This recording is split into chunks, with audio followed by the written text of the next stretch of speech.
Hello बच्चों, पिछली बार हमने पढ़ा था ओम्स लॉ। अब पढ़ेंगे हम रेजिस्टेंस के बारे में। ओम्स लॉ क्या था बेटा? V इक्वल टू क्या था?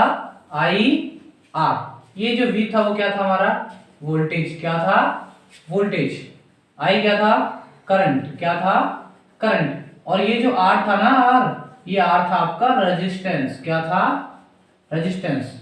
और ये हमेशा कांस्टेंट रहता है। V इक्वल टू क्या होता है? IR। ये इसको कांस्टेंट यूज किया था हमने। अब ये रेजिस्टेंस जिसको R से डिनोट किया जाता है, ये होता क्या है? देखो बेटा, हिंदी समझो। ये तो डेफिनेशन लिखी हुई है कि it is the obstruction in flow of charge. देखो, रेजिस्टेंस की हिंदी होती है बेटा रुकावट। क्या होती है? रुकावट। और जो ये रुकावट है ना, किसके मार्ग में रुकावट है? तो ये चार्ज के मार्ग में है। ठीक है बेटा, किसके मार्ग में रुकावट है? चार्ज के मार्ग में। चलो बेटा, ये कोई कंडक्टर है और इसके अंदर इलेक्ट्रॉन फ्लो कर रहे हैं बेटा। ये कोई कंडक्टर है और इसके अंदर क्या फ्लो कर रहे हैं? इलेक्ट्रॉन्स। इन इलेक्ट्रॉन के फ्लो में अब इस कंडक्टर के ही, यानी इस वायर के ही पार्टिकल इसको रोकेंगे बेटा। इस रोकने को ही क्या बोलते हैं? रुकावट। कैसे बेटा? ये फ्लो करेंगे, तब ये इलेक्ट्रॉन फ्लो करेंगे ना, इस इन एटम से या इसके ये पार्टिकल से, ये क्या करेंगे बेटा? कोलाइड करेंगे। क्या करेंगे? कोलाइड। कोलाइड को क्या बोलते हैं बेटा? टक्कर। क्या करेंगे? टक्कर। और ये जो इलेक्ट्रॉन्स जब मूव करते हैं या कोई भी चीज मूव करती है, उनके पास क्या होती है मेरे बच्चों? Kinetic energy. क्या होती है? Kinetic energy. अब काइनेटिक एनर्जी को ये क्या कर देंगे? जब इनकी टक्कर होगी इनके पार्टिकल के साथ, तो ये काइनेटिक एनर्जी को लूज कर देंगे। फिर ये क्या करेंगे? स्लो डाउन हो जाएंगे। फिर पीछे से बैटरी इनमें धक्का देगी दोबारा से इलेक्ट्रॉन में, फिर से ये इनसे टकराएंगे और फिर से काइनेटिक एनर्जी लूज करेंगे, फिर से ये स्लो डाउन हो जाएंगे।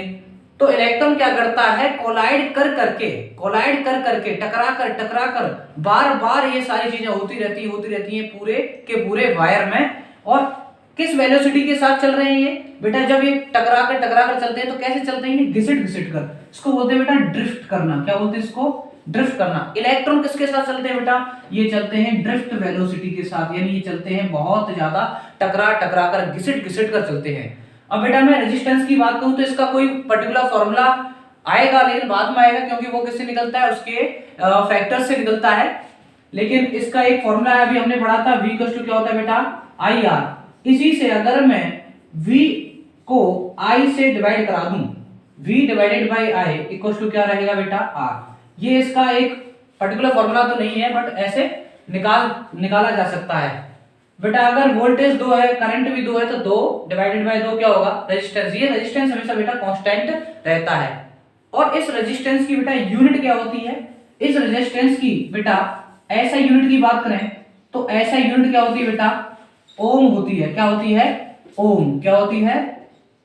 ओम।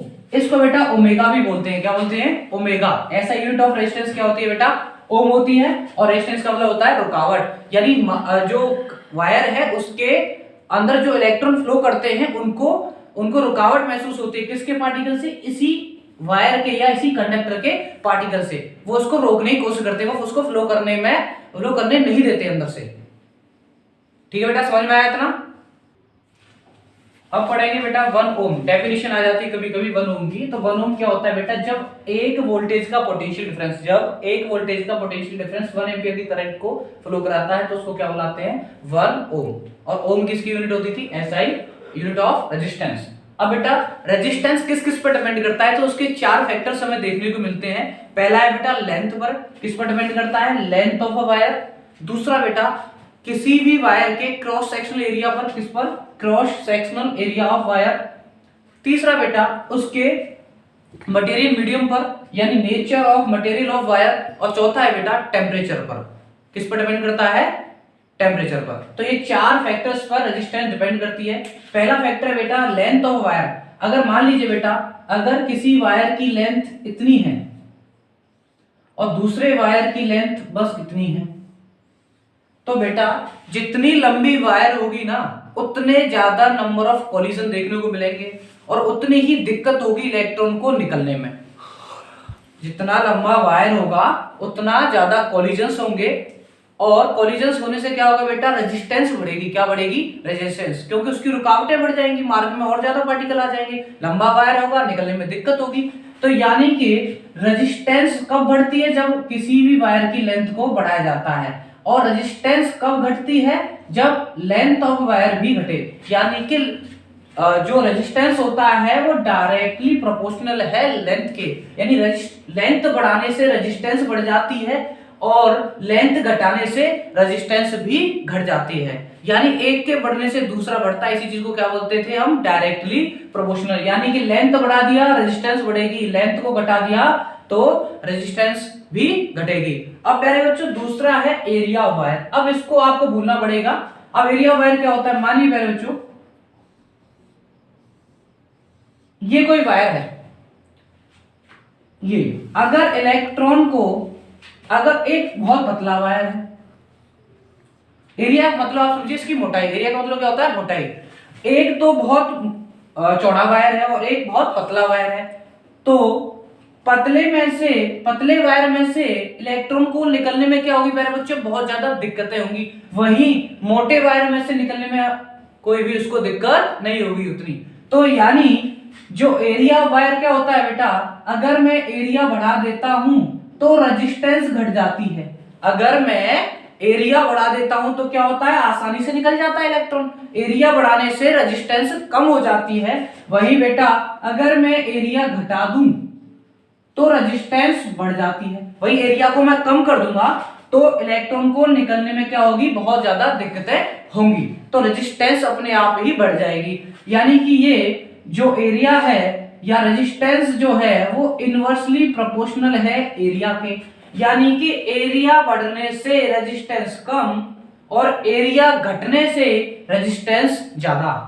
ठीक है प्यारे बच्चों, और डिपेंड करता है ये nature of material of wire क्या है। अगर बेटा मैं एक वायर ले लूं एल्युमिनियम की, एक ले लूं सिल्वर की और एक ले लूं कॉपर की, तो सबकी रेजिस्टिविटी अलग अलग होगी, सबकी रेजिस्टेंस अलग अलग होगी, तो वो डिपेंड करता है। या इंसुलेटर्स बेटा, ठीक है। और चौथा है बेटा टेम्परेचर। टेम्परेचर क्या है, अगर किसी वायर का मान लीजिए कोई वायर है, इसके अंदर आराम से इलेक्ट्रॉन बैठे हुए हैं और इसके पार्टिकल भी बहुत आराम से, ठीक है, हमें इलेक्ट्रॉन को जाना है, आराम से शांत बैठे हुए हैं तो शांत बैठे हुए से तो आराम से निकल जाएगी। मान लीजिए इसके अंदर हमने आग लगा दी, इसके नीचे हमने आग लगा दी, आग लगाने से क्या होगा, इसके जो पार्टिकल्स थे वो बार बार क्या करेंगे, वाइब्रेट करने लगेंगे। क्या करने लगेंगे, वाइब्रेट। तो जब वाइब्रेट करेंगे तो इलेक्ट्रॉन जब जाना चाहेगा उसके मार्ग में उसको रोकेंगे, उसके मार्ग में बाधा बनेंगे, क्या बनेंगे, रेजिस्टेंस बनेंगे, क्या बनेंगे, रेजिस्टेंस पैदा हो जाएगी। तो क्या होगा, तो रेजिस्टेंस यानी टेम्परेचर बढ़ाने से रेजिस्टेंस भी प्यारे बच्चों बढ़ जाती है और टेम्परेचर घटाने से भी रेजिस्टेंस प्यारे बच्चों घट जाती है। इतना समझ में आया आपको। तो रेजिस्टेंस किस किस पे डिपेंड करती थी, नंबर एक लेंथ ऑफ अ वायर, वो कि डायरेक्टली प्रोपोर्शनल है किसके, लेंथ के, यानी लेंथ बढ़ाने से रेजिस्टेंस बढ़ेगी, लेंथ घटाने से भी रेजिस्टेंस घटेगी। दूसरा था एरिया वायर, अगर हम एरिया बढ़ा देते हैं तो रेजिस्टेंस घट जाती है और एरिया को घटा दें तो रेजिस्टेंस बढ़ जाती है। तीसरा है बेटा मटेरियल मीडियम, अलग अलग मटेरियल की अलग अलग रेजिस्टिविटी होती है। चौथा है बेटा टेम्परेचर, टेम्परेचर बढ़ाने से रेजिस्टेंस भी बढ़ जाता है और रेजिस्टेंस टेम्परेचर घटाने से रेजिस्टेंस घट भी जाता है। ठीक है मेरे बच्चों, इतना समझ में आया, ओके। अब पढ़ेंगे बेटा हम VI कैरेक्टरिस्टिक ग्राफ क्या होता है। ये VI क्या होता है, मान लीजिए बेटा मैंने y एक्सिस पर रखा वोल्टेज को और x एक्सिस पर रखा मैंने करंट को। तो बेटा 2 वोल्टेज की बैटरी में 1 एम्पियर करंट प्रोड्यूस करती है, ठीक बेटा। वहीं 2 एम्पियर प्रोड्यूस होता है बेटा किससे, 4 वोल्टेज की बैटरी से। ऐसे करते करते बेटा मैं 3 में 6, 4 में बेटा 8 और बेटा ये हो गया आपका 10। अगर मैं V को I से डिवाइड करता हूं तो क्या होता है बेटा, एक मुझे स्ट्रेट लाइन मिलती है। ये ग्राफ मुझे कौन सी लाइन देता है, एकदम स्ट्रेट। ये उतनी स्ट्रेट नहीं है, आप देखना प्यारे बच्चों। और ये क्या बन गया प्यारे बच्चों, एक ट्राइंगल बन गया। और ये देखो बेटा ये क्या है, इसकी स्लोप है, क्या है, स्लोप। और मुझे इस VI ग्राफ की क्या चाहिए बेटा, स्लोप चाहिए। क्या चाहिए, स्लोप। ये वाला एंगल क्या होता है बेटा, थीटा। क्या होता है, थीटा। ये वाला एंगल क्या होता है, 90 डिग्री। क्या होता है, 90 डिग्री, इसको बोलते हैं थीटा। अब मुझे इसका स्लोप निकालना है। स्लोप किससे निकलता था मेरे बच्चों, 9th क्लास में पता होगा आपको, tan थीटा से। अब tan थीटा का मतलब क्या होता है मेरे बच्चों, perpendicular upon base, perpendicular upon base. अब परपेंडिकुलर कहां है इसमें, ये देखना है इसको, ये क्या है, इसका परपेंडिकुलर। ये क्या है? परपेंडिकुलर। परपेंडिकुलर क्या होता है बेटा? परपेंडिकुलर कितना है? y एक्सिस पर है और बेस किस पर है? x एक्सिस पर है। तो बेटा परपेंडिकुलर कैसे निकालूंगा मैं जब ये वाला परपेंडिकुलर है, आप देखो ध्यान से, यही तो हमारा परपेंडिकुलर है, तो मैं क्या करूंगा बेटा, tan, टोटल कितना है 10 और ये कितना है 2, तो tan minus 2 divided by base कितना है बच्चों, ये ही तो टोटल बेस है यहां से यहां तक, तो ये 5 माइनस 1 कितना होगा? 5 माइनस 1, तो 10 माइनस 2 कितना होता है? 8, 5 माइनस 1 4, 4 1 जा 4, 4 2 जा 8। ये जो 2 आया है ना प्यारे बच्चों, ये क्या आया है? तो हमें एक ओम्स लॉ पता था, आपको याद है? V इक्वल्स टू क्या होता है बेटा? I R। अगर मैं वोल्टेज को करंट से डिवाइड करा दूं, वोल्टेज को करंट से डिवाइड करा दूं, तो हमें क्या मिलता था प्यारे बच्चों? अभी हमने थोड़ी देर पहले देखा था, क्या मिलता था? रेजिस्टेंस। क्या मिलता था? रेजिस्टेंस। तो ये 2 क्या है? ये 2 ओम है। क्या है? 2 ओम। 2 ओम क्या है बेटा? रेजिस्टेंस है। क्या है? रेजिस्टेंस। ये समझ में आया तुम्हें? कोई दिक्कत? यानी हमें VI वोल्टेज और करंट का जो स्लोप होता है ना, वो हमें क्या देता है बेटा? रेजिस्टेंस देता है। क्या देता है? रेजिस्टेंस देता है। यहां तक कोई दिक्कत? समझ में पढ़ेंगे formula of resistance. Formula of resistance किससे निकालते हैं बेटा? देखिए बेटा, हमें पता है कि जो रेजिस्टेंस होता है वो डायरेक्टली प्रोपोर्शनल है लेंथ के, वहीं रेजिस्टेंस जो है इनवर्सली प्रोपोर्शनल है एरिया के। तो बेटा लेंथ बढ़ाने से रेजिस्टेंस बढ़ती थी, वहीं एरिया घटाने से भी रेजिस्टेंस बढ़ जाती है, और अगर एरिया बढ़ जाए तो रेजिस्टेंस घट जाती थी। बेटा इन दोनों को मैं कंबाइन करके ये कह सकता हूं, क्या कह सकता हूं, कि जो रेजिस्टेंस है वो डायरेक्टली प्रोपोर्शनल है L के, लेकिन इनवर्सली प्रोपोर्शनल है A के, यानी A for area, L for length. बेटा इस वाले साइन को हटाकर हम क्या लगाते हैं? इक्वालिटी का साइन। लेकिन फिजिक्स में एक चीज यूज करते थे, कांस्टेंट। क्या यूज करते थे? कांस्टेंट। ये जो कांस्टेंट हमने यूज किया है ना, इसको बुलाते हैं बेटा रो। क्या बुलाते हैं? RHO, rho. Rho L upon A। इस रो का मतलब क्या होता है बेटा? इस रो का मतलब होता है बेटा रेजिस्टिविटी। क्या होता है? रेजिस्टिविटी। रेजिस्टिविटी का मतलब होता है बेटा रोकने की क्षमता। रेजिस्टिविटी दो चीजों पर डिपेंड करती है बेटा, याद रखना। एक तो उसके मटेरियल मीडियम पर, दूसरा टेम्परेचर पर। लेकिन रेजिस्टिविटी कभी डिपेंड नहीं करती किस पर? लेंथ पर और एरिया पर। लेंथ पर और एरिया पर रेजिस्टिविटी डिपेंड नहीं करती। रेजिस्टिविटी कैसी प्रॉपर्टी है बेटा, या किस पर डिपेंड करती है? ये बेटा मटेरियल मीडियम पर डिपेंड करती है। रेजिस्टिविटी का मतलब होता है रोकने की क्षमता। इसको हम ऐसे समझ सकते हैं कि बेटा कोई बच्चा है, अगर उसके पढ़ने की क्षमता ज्यादा है तो वो पढ़ेगा भी ज्यादा। वैसे बेटा अगर कोई भी सब्सटेंस है, अगर किसी सब्सटेंस की रेजिस्टिविटी ज्यादा है, इसका मतलब पता है आपको? वो रोकेगा भी ज्यादा। अगर कोई सब्सटेंस है उसकी रेजिस्टिविटी ज्यादा है, इसका मतलब उसकी रेजिस्टेंस भी ज्यादा होगी। अगर कोई बच्चे की पढ़ने की क्षमता ज्यादा है तो वो पढ़ेगा भी ज्यादा। इतना समझ में आया बच्चों? तो रेजिस्टिविटी क्या है बेटा? मटेरियल मीडियम प्रॉपर्टी है। मटेरियल मीडियम को ही हम क्या बुलाते हैं? रेजिस्टिविटी। जो तीसरा फैक्टर तक इसका रेजिस्टेंस का, जिसको डिनोट करते हैं रो से, और ये इसका साइन होता है। तो रेजिस्टेंस का एक फॉर्मूला हमें मिल गया। क्या मिल गया? कि resistance equals to rho L upon A। ये रेजिस्टेंस का फॉर्मूला है। तो बेटा रेजिस्टिविटी का फॉर्मूला क्या होगा बेटा? तो बेटा रेजिस्टेंस यानी किसी की भी रोकने की क्षमता ज्यादा है तो वो रोकेगा भी ज्यादा। इस चीज को हम प्रूव भी कर सकते हैं। कैसे बेटा? मान लीजिए बेटा जो रेजिस्टेंस का फॉर्मूला है रो L अपॉन A। मान लीजिए बेटा लेंथ कोई 1 मीटर का वायर लेंगे, ठीक है बेटा। लेंथ को मान ले बेटा 1 और एरिया को भी मान ले बेटा 1 मीटर स्क्वायर। तो क्या होगा बेटा? रेजिस्टेंस इक्वल टू क्या होगा? रो L 1 अपॉन 1 से 1 कैंसिल आउट हो जाएगा, तो बेटा ये निकल के आएगा। इसका रिजल्ट क्या आएगा बेटा? इसका रिजल्ट आएगा रेजिस्टेंस इक्वल टू रेजिस्टिविटी। यानी कि रेजिस्टिविटी, किसी भी सब्सटेंस की रेजिस्टिविटी ज्यादा, इसका मतलब वो रोकेगा भी ज्यादा। इससे हम प्रूव कर सकते हैं। और बेटा एक चीज सुनो, अब मुझे इसकी रेजिस्टिविटी की बेटा मुझे ऐसा यूनिट निकालनी है। क्या निकालनी है? ऐसा यूनिट। कैसे पता करें? तो बेटा वही फॉर्मूला है। रेजिस्टेंस इक्वल टू क्या था? रो L अपॉन A। लेंथ क्या होती है बेटा?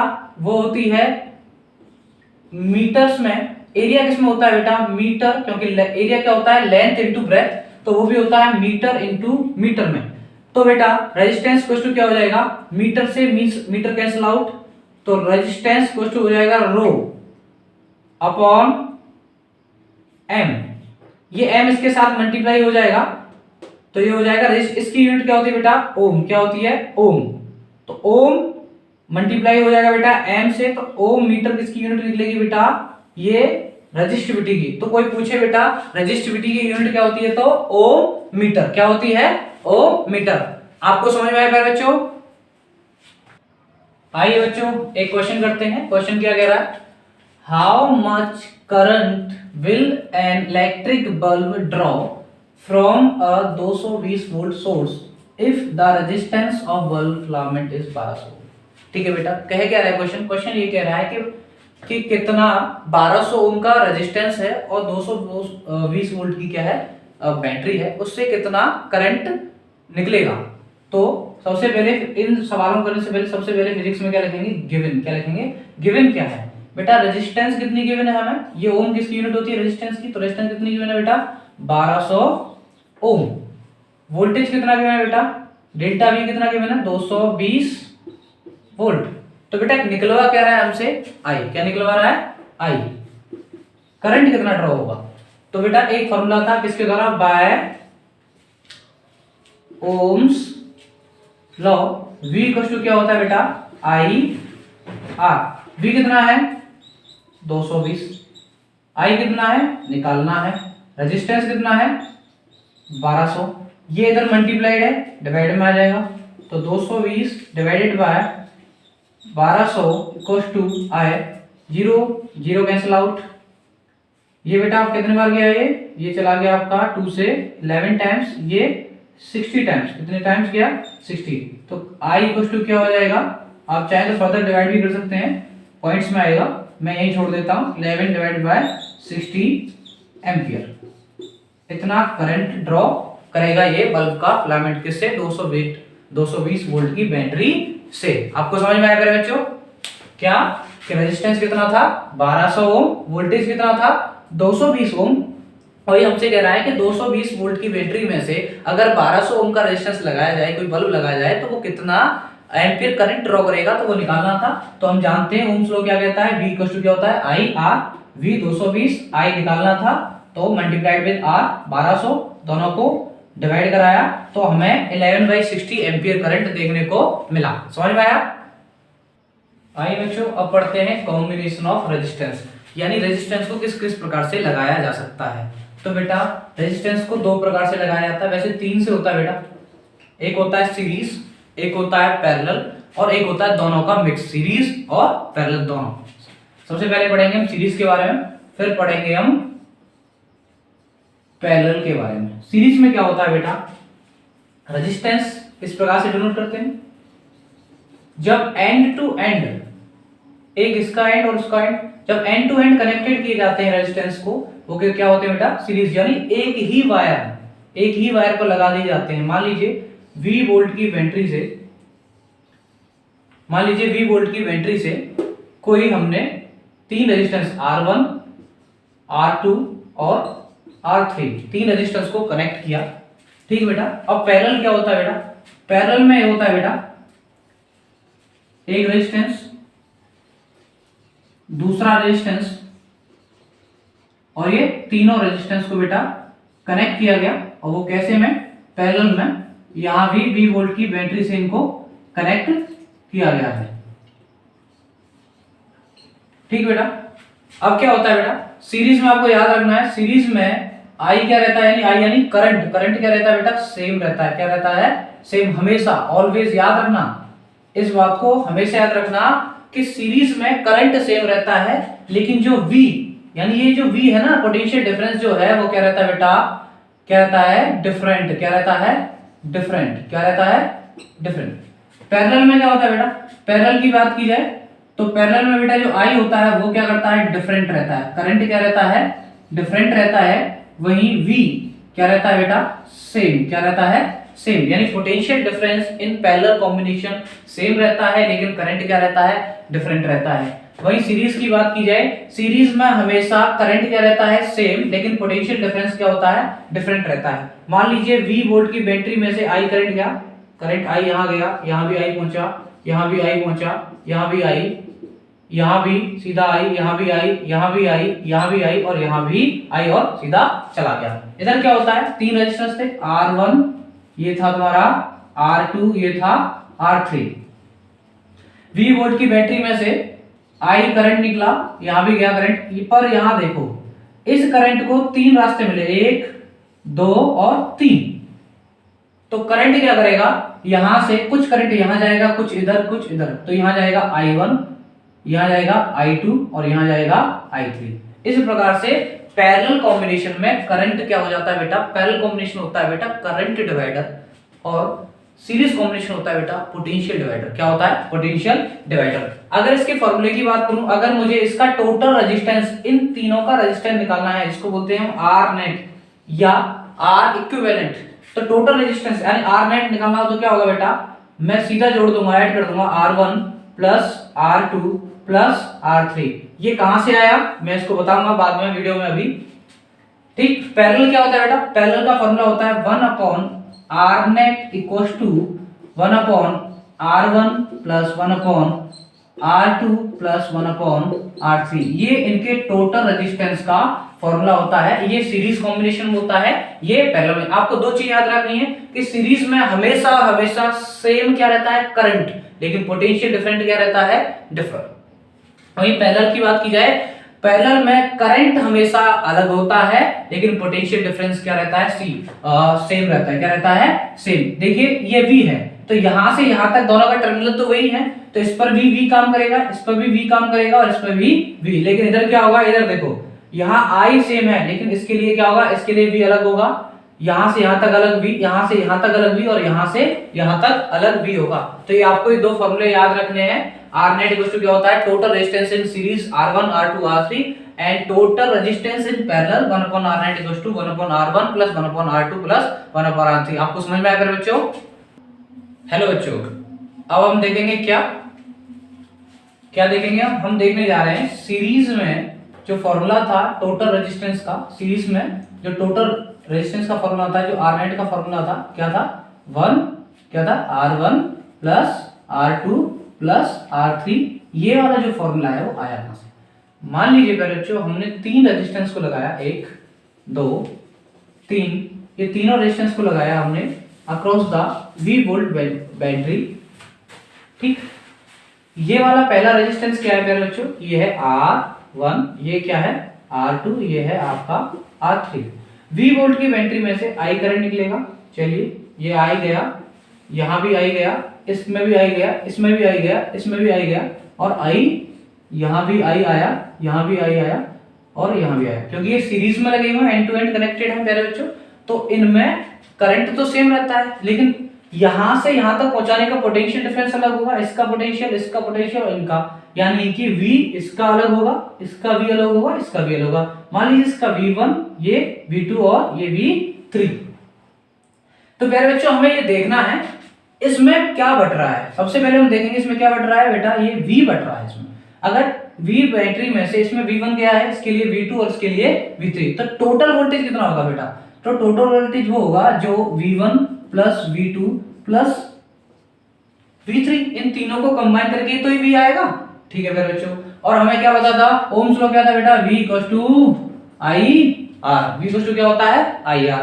तो मैं V की जगह ये लिख सकता हूं V इक्वल्स टू क्या होगा I R। तो बेटा ये देखो यहाँ V1 पर कितना जा रहा है बेटा, करंट तो जा रहा है I, लेकिन रेजिस्टेंस क्या है R1, तो बेटा I R1 प्लस इधर देखो बेटा रेजिस्टेंस 2 पर करंट जा रहा है I, तो I करंट पर रेजिस्टेंस 2। V3 का है बेटा रेजिस्टेंस 3, तो I R3।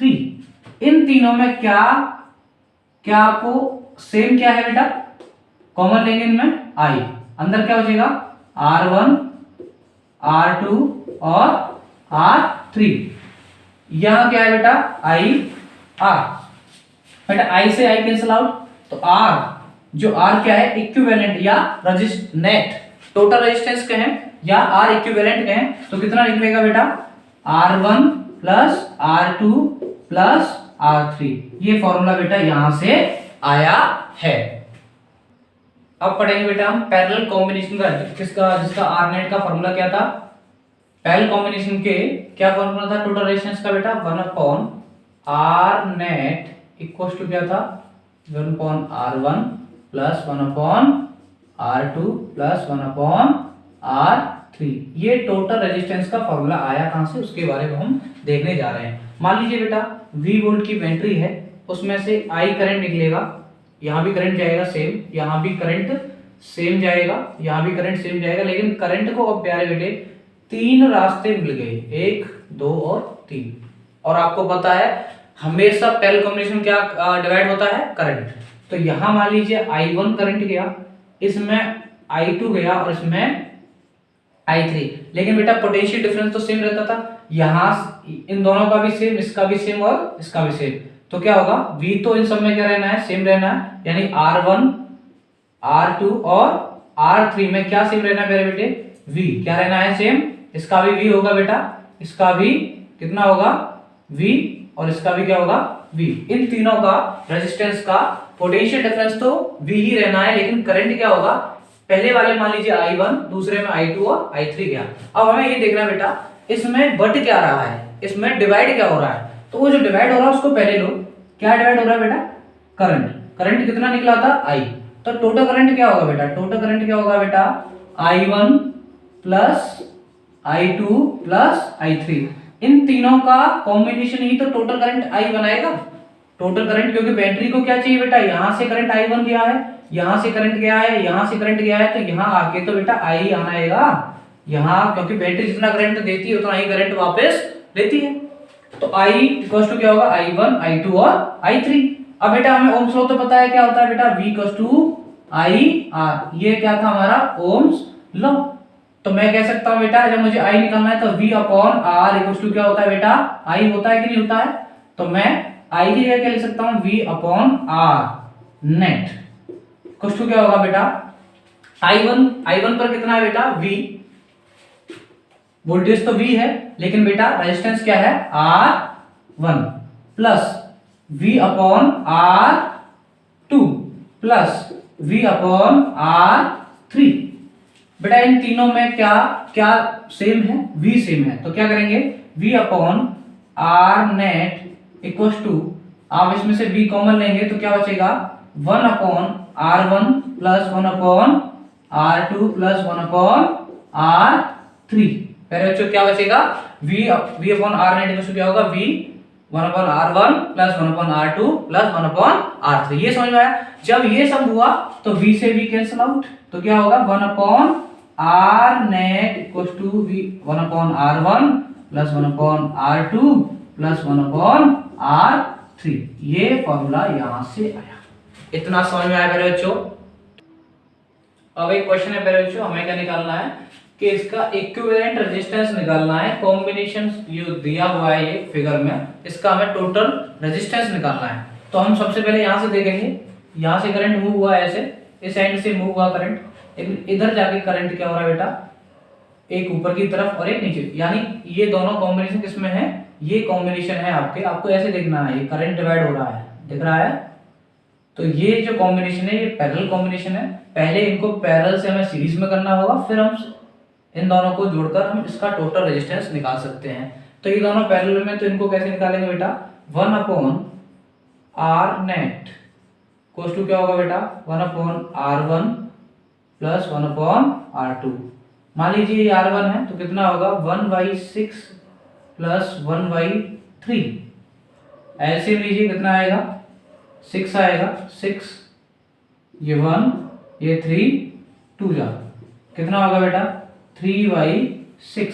1 upon R net equal to कितना आ रहा है बेटा, 3/6। 3 1 जा 3, 3 2 जा 6, तो कितना आएगा 1/2। तो बेटा 1 upon R net equal to क्या होगा, 1/2। इसको रेसिप्रोकल कर देंगे बेटा, तो R नेट कितना हो जाएगा, R नेट कितना हो जाएगा बेटा, 2 ओम। यानी टोटल रेजिस्टेंस कितना आ गया, पैरेलल कॉम्बिनेशन का इन दोनों का कितना हो गया, 2 ओम हो गया। और ये पहले से ही कितना है बेटा, ये तो अब इसकी जगह हम क्या करेंगे बेटा, इस फिगर को थोड़ा सा हटाएंगे अब, क्योंकि अब टोटल रेजिस्टेंस क्या आ गया है, 2 ओम आ गया है। तो अब फिगर इस प्रकार से बनेगा, टोटल रेजिस्टेंस ये हो गया इनका 2 ओम। तो अब ये बेटा किस में आ गया, ये आ गया सीरीज में। तो बेटा सीरीज में कैसे निकालते हैं रेजिस्टेंस इन सीरीज, तो कैसे निकलता है बेटा, R1 प्लस R2। तो R1 कितना है 2 ओम और ये भी कितना है 2 ओम, तो कितना होगा बेटा 4 ओम। तो R रेजिस्टेंस इन सीरीज या टोटल रेजिस्टेंस कितना आ गया बेटा 4 ओम।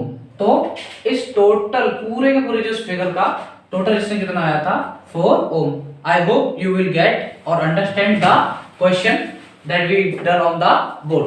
ठीक है बच्चों, आइए मेरे बच्चों एक क्वेश्चन करते हैं। Find the current drawn from a battery by network of 4 resistors shown in figure. ये इस प्रकार का फिगर है जिसके अंदर 1 2 3 4 रजिस्टर लगाए गए हैं और इनके अंदर हमें पता करना है 3 वोल्ट की बैटरी है, ये पता करना है कि टोटल करंट कितना निकलेगा। मान लीजिए करंट यहां से निकला I, क्या निकलेगा I, यहां भी पहुंचा I, यहां भी पहुंचा I और यहां भी पहुंचा I। लेकिन इस पॉइंट पर जाके करंट को 2 रास्ते मिले, क्या मिले 2 रास्ते, एक ये और एक ऐसे। ठीक है बेटा, अब करंट क्या होगा बेटा, करंट बटेगा क्योंकि उसको जॉइंट मिल गया, जॉइंट मिलने से करंट क्या होगा, कुछ करंट यहां जाएगा और कुछ करंट यहां जाएगा। ठीक है बेटा, तो ये जितने भी रेजिस्टेंस लगे हुए हैं, ये देखो बेटा यहां से करंट गया, मान लीजिए यहां से करंट गया I1, यहां से गया I1, यहां से गया I2, तो यहां से कुछ करंट गया I1, यहां भी करंट I1, यहां भी करंट I1, ये सीधा सीधा जुड़ रहा है क्योंकि तार है, तार को तो कैसे भी मोड़ा जा सकता है। तो यहां से I1 I1 I1 I1 I1 I1 I1 I1 I1 इस पॉइंट पर आके, लेकिन इससे निकला I2 I2, यहां जाके फिर से क्या हुआ होगा बेटा I, करंट क्या रहा होगा, दो टोटल करंट I, तो यहां भी I, यहां भी I और यहां भी I हुआ होगा। तो बेटा आप ये सभी जो तीनों रजिस्टर्स लगे हुए हैं ये सभी किसमें हैं, ये तीनों end to end, end to end, end to end, देखो यहां से ऐसे सेम करंट जा रहा है एंड टू एंड, लेकिन ये वाला किसमें है, इन तीनों के पैरेलल है। तो बेटा टोटल रेजिस्टेंस पहले हमें इन तीनों का निकालना है, तो टोटल रेजिस्टेंस इन सीरीज में क्या होता है, R सीरीज में क्या होता था R1 plus R2 plus R3। R1 कितना है बेटा, R1 कितना है 10 ओम, कितना है 10, अगला कितना है 10 और उससे अगला भी कितना है 10, तो कितना हो गया टोटल रेजिस्टेंस इन सीरीज कितना हो गया बेटा 30 ओम, कितना हो गया 30 ओम। अब प्यारे बच्चों इसको मुझे रब करना पड़ेगा बट मैं साइड में दिखा देता हूं कैसे हुआ होगा। अब हुआ ऐसे है एक्चुअल में, ये हो गया अब टोटल 30 ओम, ये तीनों कितने हो गए 30 ओम, जो ये तीनों इसके ही तो पहले लगे हुए हैं, तो ये कितना है, ये यहाँ जो आपका रजिस्टर्स लगा हुआ है वो कितने का है 10 का, ये कितने का लगा हुआ है 10 का, कितने का लगा हुआ है 10 का। तो ये इस प्रकार से लगा हुआ है बैटरी से।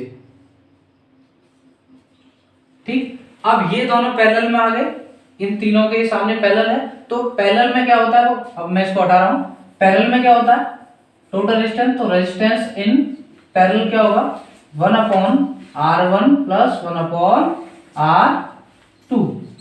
R1 कितना है प्यारे बच्चों, रेजिस्टेंस 1 कितना है 30, 1/30 प्लस 1/10, तो इनका एलसीएम कितना आएगा बेटा 30 और 10 का एलसीएम कितना होता है 30, कितना होता है 30। अब 10 और ये हो गया कितना होगा इधर 30 से 1 प्लस 10 3 जा 3 टाइम्स, तो ये होगा रेजिस्टेंस कितना होगा 1 पैरेलल, ये कितना होता है 1 रेजिस्टेंस पैरेलल, अगेन यहाँ भी इतना ही, तो 1/Rp इक्वल टू होगा कितना होगा 4/30, तो 1 टोटल रेजिस्टेंस इन पैरेलल कितना होगा बेटा 4/30। लेकिन हम क्या करते हैं इनका रेसिप्रोकल करते हैं, क्या करते हैं रेसिप्रोकल, ये नहीं लिखते बेटा, तो हम क्या करेंगे रेजिस्टेंस इन पैरेलल कितना आ जाएगा, रेजिस्टेंस इन पैरेलल हो जाएगा आपका 30/4 और रेजिस्टेंस 4 के तो 4 से कितना टाइम्स गया 7 टाइम्स, 4 7 से 28 बचा 2.5, तो रेजिस्टेंस इन पैरेलल कितना आएगा 7.5 ओम। तो यानी टोटल रेजिस्टेंस हमारे पास कितना आ गया प्यारे बच्चों, कितना आ गया 7.5 ओम। ठीक, अब टोटल रेजिस्टेंस 7.5 ओम है, हमें क्या पता है बेटा, हमें पता है Ohm's law, V equal to क्या होता है I R. V equal to क्या होता है आई आर। वी कितना है प्यारे बच्चों 3, कितना है 3। आई तो हमें निकालना है। रेजिस्टेंस कितना है, टोटल रेजिस्टेंस हमारे पास आया 7.5। 3 डिवाइडेड बाय 7.5 इक्वल टू आई। अगर इसको काटेंगे तो कितना होगा 3 डिवाइड बाय 7.5, ये होगा आपका समथिंग 0.4 एम्पियर। कितना होगा 0.4 एम्पियर। टोटल करंट निकल के आया 0.4 एम्पियर। ठीक है प्यारे बच्चों, समझ में आया? ओके, अब पढ़ेंगे बेटा हम जूल्स लॉ ऑफ हीटिंग। अब जूल भाई साहब ने अपने एक लॉ दिया है, क्या दिया है, heating effect of electric current. क्या होता है, मान लीजिए कोई वायर है, कोई वायर है, इसमें से अगर इलेक्ट्रॉन निकलेंगे तो जितने ज्यादा इलेक्ट्रॉन जाएंगे, अगर इसमें से करंट बहेगा तो ये इन इलेक्ट्रॉन की जो काइनेटिक एनर्जी है वो हीट की फॉर्म में निकल जाती है। जो इलेक्ट्रॉन मूव करते हैं क्या होता है उनके अंदर काइनेटिक एनर्जी। जब काइनेटिक एनर्जी क्या हो जाती है, ट्रांसफॉर्म हो जाती है किसमें, हीट एनर्जी में, जब किसी वायर में से जब इलेक्ट्रॉन जाते हैं। तो इन्होंने एक फॉर्मूला दिया है, वो कौन सा फॉर्मूला है, उन्होंने ये कहा है कि जितनी हीट निकलेगी ना, जितनी हीट को किससे रिप्रेजेंट कर रहे हैं, एच से, वो डायरेक्टली प्रोपोर्शनल होगी करंट के स्क्वायर के। यानी जितना ज्यादा करंट होगा उतना ज्यादा हीट निकलेगा। और उन्होंने कहा कि जो हीट निकलेगी वो डायरेक्टली प्रोपोर्शनल होगी रेजिस्टेंस के। यानी जितनी ज्यादा रुकावटें होंगी उतने ज्यादा इलेक्ट्रॉन कोलाइड करेंगे, और उतने ज्यादा इलेक्ट्रॉन कोलाइड करेंगे तो उनकी ज्यादा से ज्यादा मैक्सिमम से मैक्सिमम हीट को वो अपनी काइनेटिक एनर्जी को लूज करेंगे। और काइनेटिक एनर्जी लूज करेंगे तो वो हीट को क्या करेंगे, गिव अप, हीट को जन्म देंगे। ठीक। और उन्होंने ये कहा कि heat is directly proportional to the T. T क्या है यहाँ, टाइम। यहाँ क्या है, टी क्या है, टाइम। यानी जितने लंबे समय तक आप इलेक्ट्रॉन का करंट का फ्लो कराओगे उतना ज्यादा वायर गर्म हो जाएगा। जैसे आपने देखा होगा, जिस स्क्रीन से आप देख रहे हो मुझे अभी, अगर आप उसकी बैक साइड को टच करोगे तो वो गर्म हो जाती है। क्यों, जब इलेक्ट्रॉन फ्लो करते हैं तो मैंने बताया था कोलिजन होता है। कोलिजन से क्या होता है, क्योंकि नंबर ऑफ रेजिस्टेंस बढ़ जाती है, जिस कारण क्या होता है, काइनेटिक एनर्जी लूज होती है। लूज होने से वो क्या करते हैं, हीट की फॉर्म में ट्रांसफॉर्म कर देते हैं काइनेटिक एनर्जी को। ठीक। अब heat is directly proportional to the time period and R क्या है, ये रेजिस्टेंस। क्या है, रेजिस्टेंस। और ये क्या है आपका करंट। ये क्या है, करंट। तो इन्होंने कहा कि क्यों ना इन तीनों इक्वेशंस को मैं एक करूं। उन्होंने कहा कि heat is directly proportional to the I square R T. Heat is directly proportional to the I square R T. लेकिन उन्होंने कहा कि इसको तो हटाना पड़ेगा भाई, क्योंकि ये प्रोपोर्शनलिटी लगा हुआ है। तो प्रोपोर्शनलिटी के साइन को हटाया इक्वालिटी के लिए, और उन्होंने एक कांस्टेंट यूज किया, नाम कांस्टेंट के यूज किया, के आई स्क्वायर आर टी। लेकिन उन्होंने कहा कि के तो मैंने वैसे ही ले लिया था, तो इन्होंने कहा कि के इक्वल टू 1 पुट किया तो हीट इक्वल टू क्या हुआ, आई के equal to 1 into I square R T, तो आई स्क्वायर आर टी। यही है आपका जूल्स लॉ ऑफ हीटिंग। आपको समझ में आया?